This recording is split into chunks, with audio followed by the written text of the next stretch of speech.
The person praying against you right now is not your enemy. They are not someone who hates you. They are not someone you keep at a distance. They are someone you trust, someone whose name you would defend if anyone questioned them, someone you have asked to pray for you, never once imagining that the very mouth speaking your name to God could be speaking it with the wrong heart. Today, I want to open your eyes to something the church almost never talks about. Something that will be uncomfortable to hear but absolutely necessary to understand. Not every prayer prayed over your life is a blessing. Some are agreements made in the dark. Some are words spoken with a smile and a motive that has nothing to do with God's will for you. And the most dangerous ones come from the people closest enough to know exactly what to pray against. We are going to talk about 7 signs that someone you trust is secretly praying against you, and why recognizing these signs may be one of the most important things you do for your spiritual protection this year. In Matthew 26, on the night Jesus was betrayed, it was not a stranger who handed him over. It was Judas, one of the 12, someone who had eaten at his table, walked his roads, and heard him pray. And the kiss, the very sign of betrayal, was an act of affection. The enemy did not announce himself with hatred. He came close, he came familiar, and he came wearing the face of friendship. And if betrayal could come from inside the circle of Jesus himself, it can absolutely come from inside yours. The question is not whether it is possible. The question is whether you have the eyes to see it. Sign 1. Your blessings begin to reverse the moment you share them with this person. There is a pattern that almost no one stops to examine, and it is this. You receive good news. A door opens. A breakthrough finally arrives after years of waiting, and the first thing you do is pick up the phone and tell the person you trust most. But then, within days, sometimes within hours, the blessing begins to unravel. The opportunity falls through, the agreement collapses. The thing that felt so certain suddenly slips through your fingers. I remember a season when God opened a door I had prayed about for years. I was overwhelmed with gratitude, and the first person I told was someone I considered a close confidant. I shared every detail with excitement, and within a week, everything about that opportunity began to fall apart in ways that made no logical sense. At first, I blamed circumstances. I blamed timing. I blamed myself. But then it happened again with the next blessing, and the next. The common thread was not the circumstances. The common thread was that I had handed each one to the same person before it had time to take root. I am not telling you to become suspicious of everyone who knows your business, but I am telling you to pay attention to the pattern. Ecclesiastes 3-7 tells us there is a time to keep silent and a time to speak. Some blessings are not meant to be announced. They are meant to be protected. Because not everyone who hears your good news is rejoicing with you. Some are taking it straight to their knees with a very different prayer than the one you would expect. Sign 2. They always seem to know your weaknesses at the exact moment they can be used against you. The person praying against you is not praying blindly. They are praying with information. And the most dangerous prayers prayed against your life are not vague. They are specific, because the one praying them knows exactly where you are fragile. I once knew a man who confided his deepest struggle to a friend he trusted completely. His addiction, his fear, the thing he was fighting hardest to overcome. He shared it because he wanted prayer. He wanted support.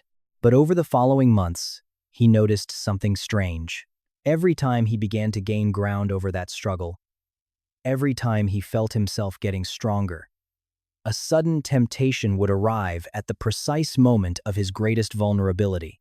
It was as if something knew the exact location of the crack in the wall and struck there every single time. The enemy does not need to guess your weaknesses when someone close to you has already mapped them. Think of Samson and Delilah in Judges 16. She did not defeat the strongest man alive with strength. She defeated him with intimacy. She lay beside him. She earned his trust. And she patiently extracted the one secret that would bring him down. And then she used it at the exact moment he was most defenseless, asleep, with his guard completely down. When someone consistently targets your weakest point at your lowest moment, that is not coincidence. That is intelligence. And you have to ask yourself honestly, who has the map? Sign 3. You feel a sudden, unexplainable heaviness after spending time in prayer with them. Prayer is supposed to lift you. When two believers come together and seek God with pure hearts, the result is peace, strength, encouragement. But there is a specific experience that should alarm you. You pray with this person, and instead of feeling lighter, you feel heavier. Instead of feeling covered, you feel exposed. Instead of walking away strengthened, you walk away strangely drained. I have spoken to many believers who described this exact sensation and could not explain it. They prayed with someone they trusted, and yet something felt wrong in their spirit afterward. They dismissed it. They told themselves they were imagining things.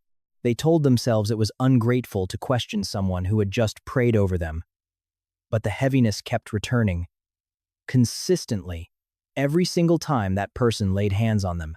Colossians 3:15 says to let the peace of Christ rule in your hearts. The word rule means to act as an umpire, to make the final call. When peace consistently leaves after prayer with a specific person, the umpire is making a ruling you have been refusing to accept. A genuine prayer of agreement leaves a residue of peace. A prayer with a divided heart leaves a residue of confusion. Pay attention to what is left behind after the amen. Sign 4.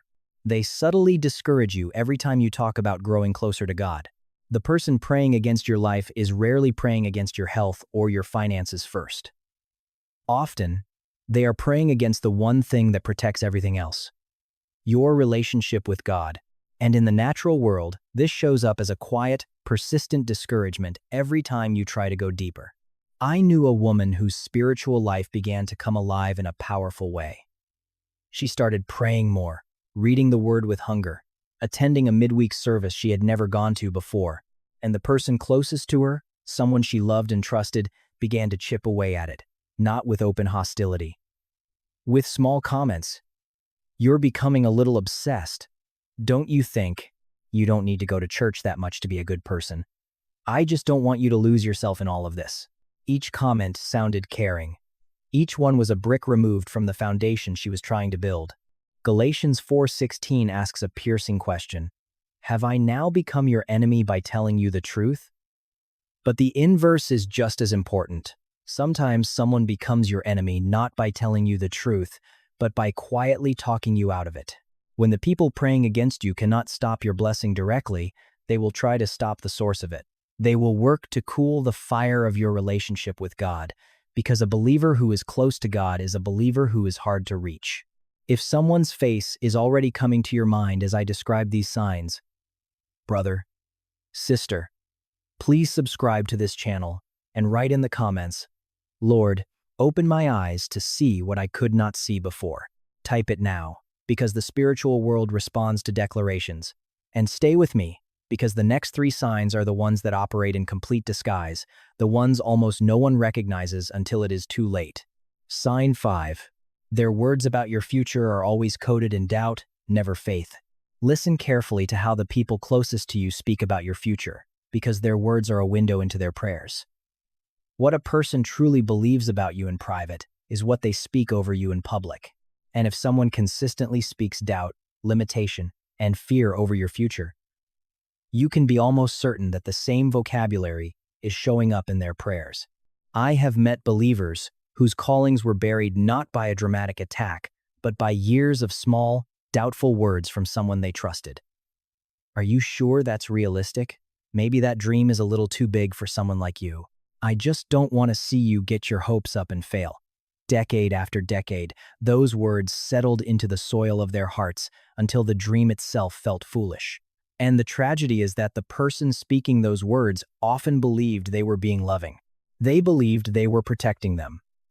But they were planting seeds of death, one casual sentence at a time. Proverbs 18:21 tells us, "Death and life are in the power of the tongue." And the enemy understands this verse better than most Christians do. He does not need to speak doubt directly into your mind when he has someone you trust to speak it into your ear every single day. Watch the language. The mouth that constantly speaks doubt over your future in conversation is very often the same mouth speaking doubt over your future in prayer. Sign 6. You experience strange spiritual resistance only in the areas connected to them. This sign requires real discernment because it hides behind what looks like ordinary difficulty. But when you step back and examine the pattern, it becomes undeniable. There are specific areas of your life that should be moving forward, and they are inexplicably stuck. And when you trace those areas honestly, they all connect back to one person. I once walked through a season where one particular area of my life met resistance at every turn. No matter how I prayed, no matter how I worked, it would not break open. And one day in prayer, I felt God gently direct my attention to something I had been refusing to see. Every part of that stuck area was tied to a single relationship, a single person who had been speaking into it, advising me on it. And I came to realize, praying about it in a way that was not aligned with God's heart for me.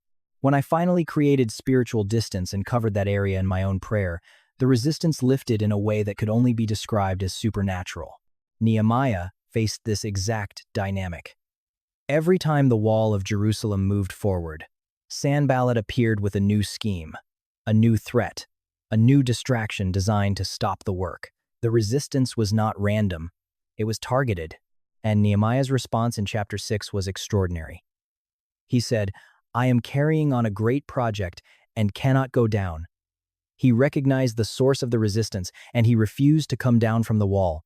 If there is an area of your life facing relentless resistance, ask yourself who is consistently connected to it. The pattern will tell you what the surface never will. Sign 7. Deep in your spirit, you already know who this is. This is the sign that needs no further evidence, because God has already spoken it directly to your spirit. If you are honest right now, truly honest, there is a face that appeared in your mind before I even finished reading the title of this video. Someone whose behavior matches not just one of these signs, but several. Someone about whom you have carried a quiet, persistent, unshakable knowing for a long time. You have pushed it down. You have explained it away. You have told yourself you are being paranoid, that you are being ungrateful, that a good Christian would not think this way about someone they love, but the feeling keeps returning in your quiet moments, in your prayer time, in the space between sleeping and waking, when your defenses are down and your spirit speaks plainly. And every time it returns, you bury it again, because facing it feels too costly. That is not paranoia. That is the Holy Spirit doing exactly what Jesus promised he would do.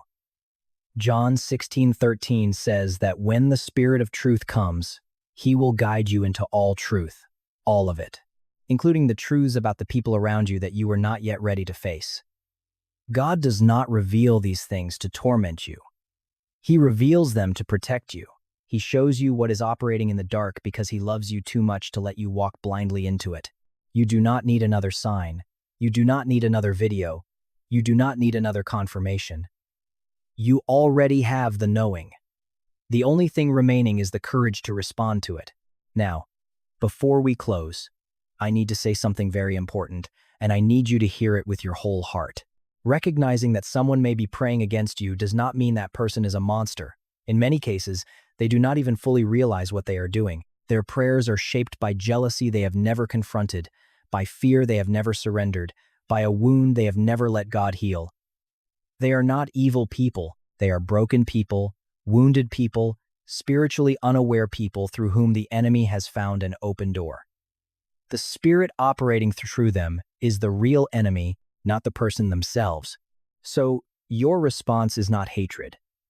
It is not revenge. It is not storming up to them with accusations. Ephesians 6:12 reminds us that our struggle is not against flesh and blood, but against the spiritual forces of darkness. The person is not your battle. The spirit working through them is. And the most powerful thing you can do is refuse to give that spirit a platform in your life any longer.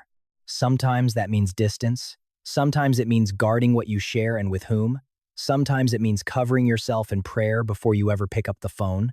And sometimes it means doing the hardest thing of all, praying for the very person God has shown you, asking him to heal the brokenness the enemy has been exploiting while you quietly build the boundary God is requiring of you. God is not asking you to fight a person. He is asking you to recognize a pattern, respond with wisdom, and protect what he has placed inside you. because what He has planned for your life is far too important to be quietly sabotaged by a prayer prayed in the dark. If this message has opened your eyes today, I want you to do one thing right now. Write in the comments, "Lord, I trust your warning, and I cover my life with your protection."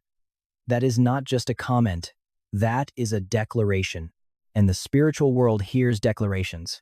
And if someone came to your mind as you watched, someone who may be praying against a person they love without even knowing it, share this video with someone who needs their eyes opened too. It could be the word that protects them from something they cannot yet see. Do not forget to subscribe to Faith Unmasked, so we can keep growing together in biblical wisdom every single week. God bless you deeply, my brother, my sister. Until next time,